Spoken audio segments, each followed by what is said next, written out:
بسم اللہ الرحمن الرحیم نحمدہ و نصلی علی رسولہ الکریم۔ بھائیو، کل نماز کی سنتیں تفصیل سے یعنی نماز کا سنت طریقہ تفصیل سے بیان ہوا، باقی نماز کے فرائض، واجبات، مکروہات، مفسدات، مستحبات یہ انشاءاللہ بعد میں بیان ہوں گے۔ ابھی روزوں کے مسائل، روزوں میں انشاءاللہ ساری تفصیل سامنے آئے گی۔ کن چیزوں سے روزہ ٹوٹ جاتا ہے، کون سی چیزیں جن سے روزہ نہیں ٹوٹتا، کون سے چیزیں ہیں جن سے روزہ مکروہ ہو جاتا ہے، اور پھر وہ کون سے کام ہیں جن کے کرنے سے روزہ ٹوٹ بھی جاتا ہے، کفارہ بھی آتا ہے، اور کون سی چیزیں جن سے صرف روزہ ٹوٹتا ہے، قضا آتی ہے، کفارہ نہیں۔ ساری تفصیل انشاءاللہ آئے گی، اور انشاءاللہ یہ سنا کریں، چند منٹ کا دورانیہ ہوتا ہے، انشاءاللہ اس سے فائدہ ہوگا۔ ایسا نہ ہو کہ ہم کوئی عمل کر بیٹھے ہیں، روزہ ہمارا ٹوٹ جائے، ہم روزہ رکھا ہوا ہے لیکن روزہ ختم ہو گیا۔ اس لیے مسائل کا سیکھنا بہت ضروری ہے، اور اس پر اللہ نے اجر و ثواب بھی بڑا رکھا ہے۔ سب سے پہلے روزے کی تعریف، روزہ ہے کیا؟ عربی میں صوم کہتے ہیں روزے کو، صوم، کتب علیکم الصیام، صیام صوم کی جمع ہے۔ صوم کا معنی رکنا ہے، لفظی معنی رکنا، اصطلاحی معنی کہ صبح صادق سے غروب آفتاب تک کھانے سے، پینے سے اور بیوی سے ہم بستری کرنے سے رکنا، یعنی کھانا بھی نہیں ہے، پینا بھی نہیں ہے، اور بیوی سے صحبت بھی نہیں کرنی۔ ان تینوں چیزوں سے رکنے کا نام روزہ ہے۔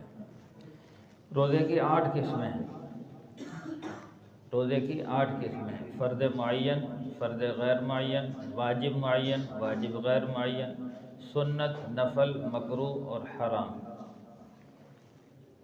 فرض معین تو یہ ہے کہ جو رمضان کے اندر ہم رکھتے ہیں، یہ معین ہے، یعنی رمضان کا چاند دیکھ کر ہم نے روزے شروع کرنے ہیں، اور پھر عید کا چاند دیکھ کر روزے چھوڑ دینے ہیں، تو یہ فرض معین ہے۔ 30 روزے ہو جائیں یا 29 ہوں تو یہ فرض ہے۔ سال میں 1 مہینے کے روزے رکھنا فرض معین ہے۔ فرض غیر معین یہ ہے قضا کے روزے، جیسے رمضان میں کسی بیماری کی وجہ سے یا سفر کی وجہ سے روزے نہ رکھ سکے تو بعد میں ان کی قضا ہے۔ بیمار آدمی کے لیے اللہ نے اجازت دی ہے، بیمار ہے، فمن کان منکم مریضا او علی سفر فعدۃ من ایام اخر، اگر تم میں سے کوئی بیمار ہے یا سفر پر چلا گیا، سفر، اب تو سفر آسان ہے، سفر میں بندہ روزہ رکھ سکتا ہے، ایئر کنڈیشن گاڑیاں ہیں۔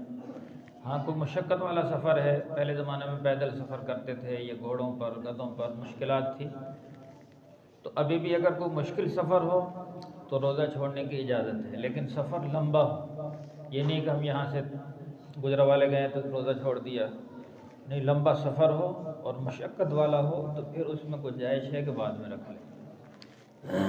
ایسے ہی عورتیں ہیں، ان کو مہینے میں 1 دفعہ حیض آتا ہے، تو اس دوران روزے نہ رکھیں، لیکن ان روزوں کی قضا کرنی ہوگی، ان روزوں کی بعد میں قضا کرنی ہوگی۔ بہت ساری عورتوں کو اس مسئلے کا پتہ ہی نہیں ہوتا کہ بھئی ان کی قضا بھی ہوتی ہے۔ ایام حیض جو آتے ہیں تو ان میں روزہ نہ رکھے، نماز نہ رکھے، نماز نہ پڑھے، نماز کی قضا نہیں ہے، نماز معاف ہے، لیکن رمضان میں اگر حیض آ گیا ہے تو جتنے روزے چھوٹے ہیں ان کی بعد میں قضا کرے، ان کی گنتی کر کے رکھے، بھی 8 دن یا 10 دن، جتنے بھی روزے چھوٹے ہیں اتنے دنوں کی قضا کرنا فرض ہے۔ تو فرض معین جو رمضان کے روزے فرض معین ہیں، اور رمضان کے روزے اگر چھوٹ جائیں تو ان کو رکھنا، قضا کرنا فرض ہے، وہ فرض غیر معین، سال میں کسی بھی وقت رکھ سکتے ہیں، پورے سال کے دوران کبھی بھی رکھ سکتے ہیں، لیکن کوشش یہی ہو کہ جتنی جلدی رکھ لی جائے، بعد میں چونکہ موت کا کیا پتہ، موت آ گئی تو پھر یہ روزے کی پوچھ ہوگی کہ کیوں نہیں رکھا۔ ہاں ایک آدمی مریض ہے اور اس کی بیماری بالکل ٹھیک نہیں ہو رہی، ڈاکٹروں نے کہہ دیا موت تک تیرے کوئی علاج نہیں ہے، اب تو روزے نہ رکھ، لیکن ہر ڈاکٹر، اکثر ڈاکٹر نا بھئی شرارتیں نہ کرو۔ اکثر ڈاکٹر بھی شوگر کا مریض ہے، بلڈ پریشر کا مریض ہے، ٹھیک ہے روزے نہ رکھ، حالانکہ روزے رکھنے سے شوگر کی بیماری بھی ٹھیک ہوتی ہے، بلڈ پریشر بھی ٹھیک ہوتا ہے، روزے سے بہت ساری بیماریوں کا علاج ہے، لیکن بس وہ ڈاکٹر تھوڑی سی بیماری، اس لیے ہر ڈاکٹر کے منع کرنے سے نہ منع ہو، بلکہ اگر ڈاکٹر نے منع کیا بھی ہے پھر بھی بندہ کوشش کرے روزہ رکھے، اگر واقعی بیماری بڑھ رہی ہے، نقصان ہے، موت کا خطرہ ہے، پھر مؤخر کر دے، پھر جب اللہ صحت دے دے تو روزے رکھ لے۔ اگر صحت نہ ملی اور مسلسل بیماری بڑھتی چلے گئی تو پھر ان روزوں کا فدیہ ہے۔ فدیہ کیا ہے؟ جتنا صدقہ فطر ادا کیا جاتا ہے، ایک مریض ہے روزہ نہیں رکھ سکتا تو فی روزہ جتنا صدقہ فطر، آج کل تقریباً 300 روپے ہے صدقہ فطر، تو فی روزہ 300 روپے کسی غریب کو دے، پورا مہینہ نہ رکھ سکا تقریباً 9000 روپے بنتے ہیں، اتنا آدمی کسی غریب کو، یعنی غریب مسکین کو کھانا کھلائے، فدیہ ہے۔ تو یہ فدیہ کے بعد میں چلے گی بہرحال۔ تو فرد معین رمضان کے روزے، فرد غیر معین جو قضا ہو جائیں ان کے بعد میں قضا رکھے، تو اگر بیماری زیادہ ہے تو پھر ان کا فدیہ دے۔ واجب معین اور واجب غیر معین۔ واجب معین یہ ہے کہ کسی آدمی نے منت مان لی کہ بھئی میرا فلاں کام ہو گیا تو میں فلاں دن روزہ رکھوں گا، دن متعین کر لیا، تو اس دن روزہ رکھنا واجب ہے، یہ واجب معین ہے۔ اور اگر مطلقاً نیت منت مانی کہ میرا فلاں کام ہو گیا تو میں روزہ رکھوں گا، تو پھر کسی بھی وقت، یعنی دن متعین نہ کیا، پھر کسی بھی وقت ایک روزہ، یہ جتنے روزوں کی منت مانی تھی اتنے روزے رکھنا اس پر واجب ہے۔ ایسی قضا کے روزے، یعنی کفارہ کے روزے، کفارہ یہ ہے کہ آدمی نے قسم اٹھائی تھی پھر اس کو توڑ دیا، قسم کو نبھا نہ سکا، تو اس میں یہ ہے کہ یا تو 10 مسکینوں کو کھانا کھلائے، یا 10 مسکینوں کو لباس پہنائے، یا غلام آزاد کرے۔ اگر یہ نہیں کر سکتا تو پھر 3 روزے رکھے، یہ کفارے کے روزے۔ ایسے روزہ رکھ کے توڑ دیا تو پھر 2 مہینے مسلسل روزے رکھے، تو یہ کفارے کے روزے رکھنا واجب ہے۔ روزہ رکھے آدمی صحت مند تندرست سے توڑ دیا تو پھر اس پر کفارہ آئے گا۔ کفارہ یہ ہے کہ 2 مہینے مسلسل روزے رکھے، ایک بھی چھوڑ دیا پھر نئے سرے سے۔ ہاں اگر نہیں رکھ سکتا پھر غلام آزاد کرے، یہ 60 مسکینوں کو کھانا کھلائے۔ روزہ رکھ کے توڑنے کی سزا یہ ہے کہ تندرست آدمی، ہاں بیمار ہے، بیماری بڑھ گئی توڑ دی ہے تو پھر تو ایک روزے کی قضا ہے۔ تندرست آدمی ہے روزہ رکھ کے توڑ دے تو اس پر کفارہ ہے۔ کفارہ یہ ہے کہ 2 مہینے مسلسل روزے رکھے، یہ واجب ہے۔ باقی بات چلی تھی منت کی، تو منت اول تو ماننا، یعنی منت ماننا کوئی اچھا عمل نہیں ہے۔ عام طور سے لوگ منت مان لیتے میرا فلاں کام ہو گیا تو میں روزہ رکھوں گا، بلکہ حکم یہ ہے کہ پہلے روزہ رکھ، تیرا کام نہیں ہو رہا روزہ رکھنا شروع کر دے۔ اور پھر منت اگر ماننی ہے تو ایسی منت مانے جو عبادت کی قبیل سے ہو۔ اکثر لوگ منت مانتے ہیں جی میں دربار تک پیدل جاؤں گا، تو یہ ایسی منت ماننا جائز نہیں جو عبادت نہیں بھی، دربار تک پیدل جانا کوئی عبادت ہے؟ تو ایسی منت مان لینا جو عبادت کے زمرے میں نہ آتی ہو اس کا پورا کرنا بھی ضروری نہیں، بلکہ ایسی منت ماننی نہیں چاہیے۔ کئی لوگ منت مانتے میں وہ دربار پہ دیکھ آؤں گا، تو حالانکہ یہ تو شرک ہے۔ دیکھ دینی ہے، دیکھ آپ ہر جگہ دے سکتے ہیں، غریب ہر جگہ موجود ہیں، اللہ کے لیے دینی ہے تو ہر جگہ موجود ہے۔ وہاں جو دے کر آنی ہے تو وہ اس میں شرک یہ آ جاتا ہے کہ بھئی ان کو راضی کرنے کے لیے دے کے آ رہے ہیں، بھئی وہ راضی ہوں گے ہمارے مسئلے حل کریں گے، حالانکہ مسئلے حل کرنے والی ذات اللہ کی ہے، تو اللہ کے نام پہ دو، اور اللہ ہر جگہ موجود ہے۔